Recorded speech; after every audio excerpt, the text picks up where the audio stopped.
रूस के 2 जासूसी जहाज इन दिनों यूरोप का चक्कर लगा रहे हैं। इससे पूरे यूरोप में डर का माहौल है। ये दोनों जासूसी जहाज काफी शक्तिशाली माने जाते हैं, जो जमीन ही नहीं बल्कि पानी के नीचे भी समुद्री गतिविधियों को ट्रैक कर सकते हैं। वर्तमान में ये दोनों जहाज जर्मनी के बंदरगाह शहर कील के पास मौजूद है, जहां इजरायल की नवीनतम पनडुब्बी का परीक्षण चल रहा है। ऐसे में माना जा रहा है कि रूसी जासूसी जहाज इजरायल की नई पनडुब्बी के बारे में खुफिया जानकारी जुटा रहे हैं। नेवल न्यूज ने विशेषज्ञों के हवाले से बताया, नई पनडुब्बियों के लिए समुद्री परीक्षण अविश्वसनीय रूप से संवेदनशील समय होता है, खास तौर पर अपने क्लास की पहली नौका या किसी खास तकनीक वाली नौकाओं के लिए। यह उन्हें अन्य देशों की नौसेनाओं के संपर्क में लाता है, जो नई पनडुब्बी की आवाज के बारे में एक ध्वनिक लाइब्रेरी बनाना चाहते हैं या नए हथियारों प्रणालियों के प्रदर्शन की निगरानी करना चाहते हैं। इसलिए यह स्वाभाविक है कि नौसेनाएं कभी कभी अन्य देशों के समुद्री परीक्षणों की निगरानी के लिए विशेषज्ञ जहाजों को तैनात करती हैं। यह शीत युद्ध की एक सामान्य विशेषता थी और आज भी जारी है। वीडियो में आगे बढ़ने से पहले वीडियो के एक लाइक करके चैनल को सब्सक्राइब करें ताकि नई वीडियो आपको सबसे पहले मिल सके। रिपोर्ट के अनुसार वर्तमान में 2 रूसी जासूसी जहाज सिबिरियाकोव और वासिली टाटिस्चेव इजरायल की नवीनतम पनडुब्बी के परीक्षणों के बारे में खुफिया जानकारी एकत्र कर रहे हैं। सम्मानित नौसेना विश्लेषक ड्रोक्सफोर्ड मैरीटाइम ने सिबिरियाकोव की गतिविधियों का विस्तृत विश्लेषण प्रदान किया है। ये इजरायल की नवीनतम पनडुब्बी इंस ड्रेकन के संभावित परीक्षणों से मेल खाते हैं।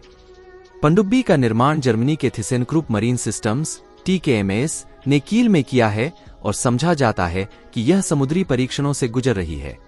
सिबिरियाकोव के अलावा जर्मन मीडिया रिपोर्ट कर रहा है कि रूसी नौसेना के खुफिया जहाज वासिली टाटिस्चेव ने भी कील के पास मोर्चा संभाला है। रूसी जहाज सिबिरियाकोव एक प्रोजेक्ट 865 समुद्र विज्ञान अनुसंधान पोत है, जिसकी सार्वजनिक भूमिका हाइड्रोग्राफिक सर्वेक्षण करने और मौसम संबंधी डेटा एकत्र करने में है। इसके अलावा वह पनडुब्बियों के ध्वनिक हस्ताक्षर (एकूस्टिक सिग्नेचर) माप लेने के लिए विशेष रूप से सुसज्जित है। वह नियमित रूप से बाल्टिक सागर में रूसी नौसेना की पनडुब्बियों के समुद्री परीक्षणों में भाग लेती है। उसे सितंबर 2022 के हमलों से पहले नॉर्ड स्ट्रीम पाइपलाइनों के आसपास काम करते हुए देखा गया था। INS ड्रैकन को पिछले साल अगस्त में लॉन्च किया गया था। यह असामान्य रूप से बड़ी पाल के लिए उल्लेखनीय है, जिसमें संभवतः नई रणनीतिक मिसाइलों के लिए ऊर्ध्वाधर लॉन्च ट्यूब है। जब यह पनडुब्बी सेवा में आएगी तो यह इजरायल के परमाणु निवारक का हिस्सा होने की उम्मीद है।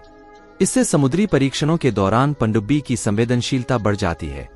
पनडुब्बी और इसकी अनूठी हथियार प्रणाली का विवरण रहस्य में डूबा हुआ है। आम जनता को इसके करीब जाने की अनुमति नहीं है और इसके समुद्री मार्गों तक पहुंच नहीं दी गई है। हालांकि रूसी नौसेना इस पर करीब से नजर रख सकती है। INS ड्रैकन को पिछले साल अगस्त में लॉन्च किया गया था। यह असामान्य रूप से बड़ी पाल के लिए उल्लेखनीय है, जिसमें संभवतः नई रणनीतिक मिसाइलों के लिए ऊर्ध्वाधर लॉन्च ट्यूब है। जब यह पनडुब्बी सेवा में आएगी तो यह इजरायल के परमाणु निवारक का हिस्सा होने की उम्मीद है। इससे समुद्री परीक्षणों के दौरान पनडुब्बी की संवेदनशीलता बढ़ जाती है।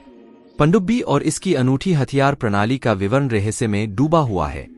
आम जनता को इसके करीब जाने की अनुमति नहीं है और इसके समुद्री मार्गों तक पहुंच नहीं दी गई है।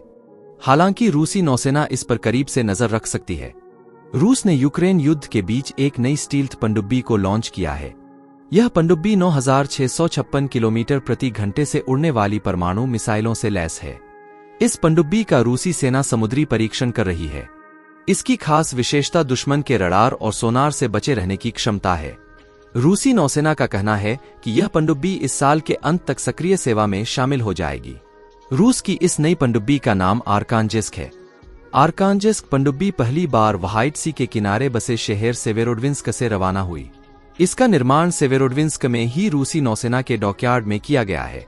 समुद्री परीक्षणों की कोई आधिकारिक पुष्टि नहीं हुई है, लेकिन उद्योग के सूत्रों ने राज्य समाचार एजेंसी टास को बताया कि वे इस सप्ताह शुरू हुए हैं।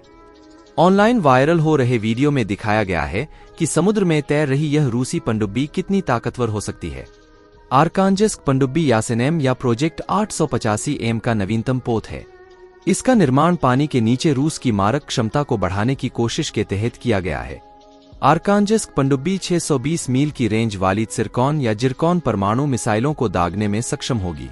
आर्कांजेस्क पनडुब्बी को कैलिबर और ओनिक्स क्रूज मिसाइलों, ब्रह्मोस मिसाइल का एक प्रकार से लैस किया जाएगा। आर्कांजिस्क पनडुब्बी में पिछली रूसी पनडुब्बियों की तुलना में बेहतर स्टील्थ क्षमताएं, उन्नत सोनार सिस्टम और अपडेटेड लड़ाकू सिस्टम है। यासेनेम सीरीज की एक पिछली पनडुब्बी कजान इस सप्ताह क्यूबा के लिए रवाना हुई, जो अमेरिका में ध्यान आकर्षित करने के लिए डिजाइन की गई शक्ति का प्रदर्शन है। ये पनडुब्बियां अपनी स्टील्थ क्षमताओं के साथ साथ अपनी स्ट्राइक क्षमता के लिए भी जानी जाती हैं। पश्चिमी देशों की नौसेनाओं के लिए इन्हें ट्रैक करना मुश्किल माना जाता है।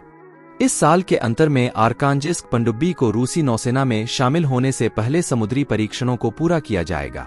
दोस्तों, वीडियो अगर पसंद आया तो वीडियो के अपने मित्रों तक शेयर करें ताकि उन्हें भी जानकारी मिल सके। साथ ही वीडियो के एक लाइक करके चैनल को सब्सक्राइब करें ताकि हमारे नई वीडियो आपको सबसे पहले मिल सके। जय श्री राम।